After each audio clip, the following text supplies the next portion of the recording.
आषाढ़ मास की पूर्णिमा गुरु पूर्णिमा के रूप में जानी जाती है। गुरु पूर्णिमा वर्ष में एक बार ही मनाई जाती है, जो चारों वेदों के रचयिता और महाभारत के रचनाकार वेदव्यास का जन्मदिन भी है।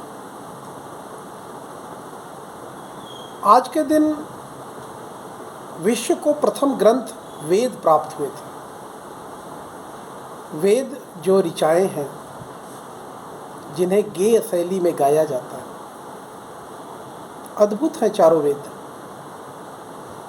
ऐसे चारों वेदों के रचयिता वेदव्यास का जन्मदिन गुरु पूर्णिमा के रूप में पूरे विश्व में मनाया जाता है। और आज के दिन अपने गुरु के प्रति श्रद्धा अर्पण करने का भाव लेकर के पूरे वर्ष भर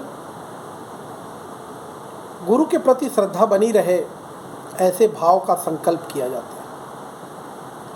हम गुरु को कुछ नहीं दे सकते। गुरु ने हमें जो दिया है वह अमूल्य है।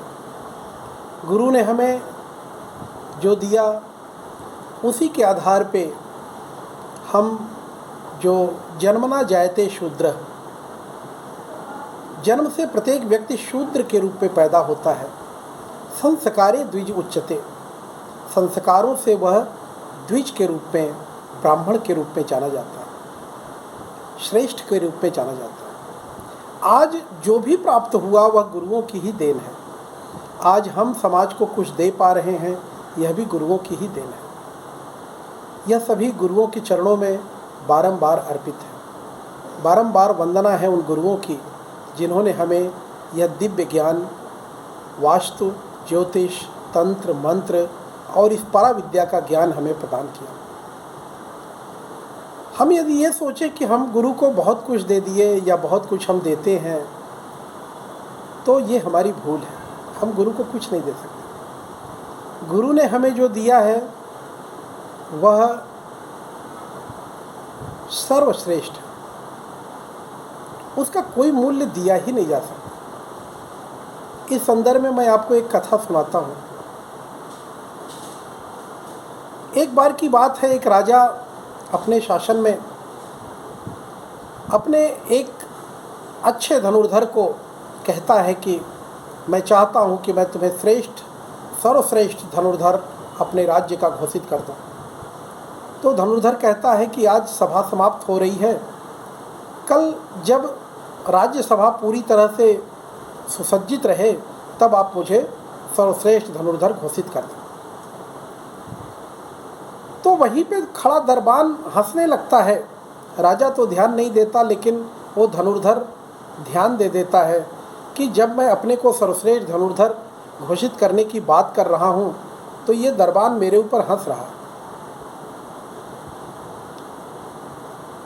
वह बाद में जाकर के उस दरबान से पूछता है कि तुम मेरे ऊपर हंस क्यों रहे थे। तो दरबान कहता है कि तुम अपने को सर्वश्रेष्ठ धनुर्धर कह रहे थे, इस बात पे मुझे हंसी आ रही थी,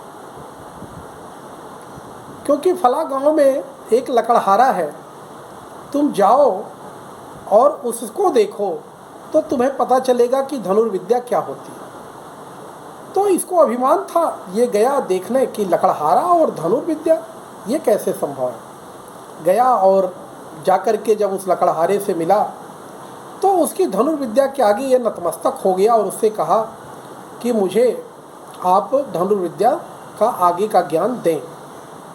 आगे का ज्ञान वो देने लगा। 1 वर्ष तक धनुर्विद्या का ज्ञान चलता रहा और 1 वर्ष के बाद इस धनुर्धारी को लगा कि अब मेरा ज्ञान पूरा हो गया, मैं तो इस लकड़हारे के बराबर मैं धनुर्विद्या सीख चुका हूँ और अब मुझे राज्य में चलना चाहिए और चल के खुद को सर्वश्रेष्ठ धनुर्धर घोषित करा देना चाहिए। तो वह इस भाव को लेकर के जब अगले दिन वहाँ से चलने का मन बनाने लगा तो उसके मन में एक और भाव आया कि जब मेरे सर्वश्रेष्ठ धनुर्धर की घोषणा होगी तो मेरे बराबर तो ये लकड़हारा जो है ये भी धनुर्विद्या जानता है, कहीं ये खुद को सर्वश्रेष्ठ धनुर्धर के लिए प्रस्तुत न कर दे, इसलिए इसको मार देना चाहिए। तो वो क्या करता है कि जब अगले दिन लकड़हारा सुबह लकड़ी काटने जा रहा है तो छुप करके एक जगह धनुष बाण लेकर के खड़ा हो जाता है।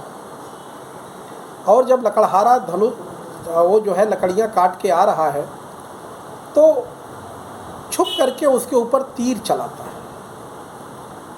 तीर की सनसनाहट को लकड़हारा भांप जाता है और उस लकड़ी का गट्ठर अपने कंधे पे वो ले रखा है, उसी का एक तिनका तोड़ करके और उस तीर की तरफ मारता है और वो तीर विपरीत दिशा में जाता है और जहाँ से आया है, जिसने चलाया है, उसी के सीने में जाकर के बिछ जाता है।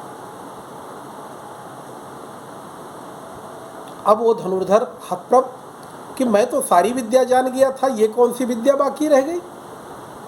लकड़हारा जाता है, देखता है कि किसने मेरे ऊपर तीर चलाया, तो देखता है ये तो मेरा शिष्य है। तो उससे कहता है कि जो अपने सबसे करीबी होते हैं उन्हीं से घात का भय होता है, इसलिए मैं एक विद्या तुमसे छुपा के रखा था, लेकिन तुमने बहुत गलत किया जो मेरे ऊपर ही घात किया। आप जाओ, अपने को सर्वश्रेष्ठ धनुर्धर घोषित करा लो और मैं आज से धनुर्विद्या छोड़ रहा हूँ। लेकिन मुझसे बड़ा भी मेरा गुरु जो हिमालय पे अभी भी जीवित हैं, कभी उनसे भी जाके मिल लेना। तो जब वो गया उनके गुरु से मिलने तो देखा कि बिल्कुल बूढ़ा एक आदमी 120 वर्ष से ऊपर का और हड्डियों का कंकाल। वहाँ जब उनसे पूछा कि फला व्यक्ति कौन है, तो बोले मैं ही तो हूँ। तो कहे सुना कि आप बहुत बड़े धनुर्विद हैं, मैं आपसे कुछ जानना चाहता हूँ। तो वो व्यक्ति एक चट्टान पे जाके खड़ा हो गया, बोला आओ इसी चट्टान पे तुम भी खड़े हो जाओ। चट्टान के नीचे हजारों फीट की खाई थी। इस धनुर्विद की हिम्मत नहीं पड़ी उस चट्टान पे खड़े होने की। तो कहा जब तुम इस चट्टान पे नहीं खड़े हो सकते, तुम्हारे हाथ पांव कांपते हैं, तो तुम धनुष किस हाथ से पकड़ोगे, धनुष और तीर चलाओगे कैसे। उसके बाद उन्होंने कहा देखो, धनुर्विद्या के लिए आवश्यक नहीं है कि धनुष और बाण को ही पकड़ा जाए। और उन्होंने अपनी दृष्टि ऊपर की तरफ डाली और ऊपर 30 से अधिक पक्षी जो विचरण कर रहे थे, आकाश में उड़ रहे थे जो पक्षी, वो सारे पक्षी नीचे आकर के गिर पड़े। केवल दृष्टि मात्र डालने से 300 पक्षी आके नीचे गिर पड़े।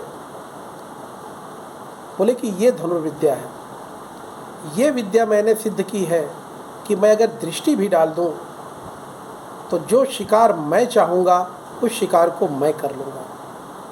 तो गुरु हमेशा गुरु होता है। गुरु का मान रखें, गुरु का सम्मान रखें, गुरु के पास जो ज्ञान है उस ज्ञान को विनम्रता के साथ ग्रहण करें। यही गुरु पूर्णिमा का संदेश है।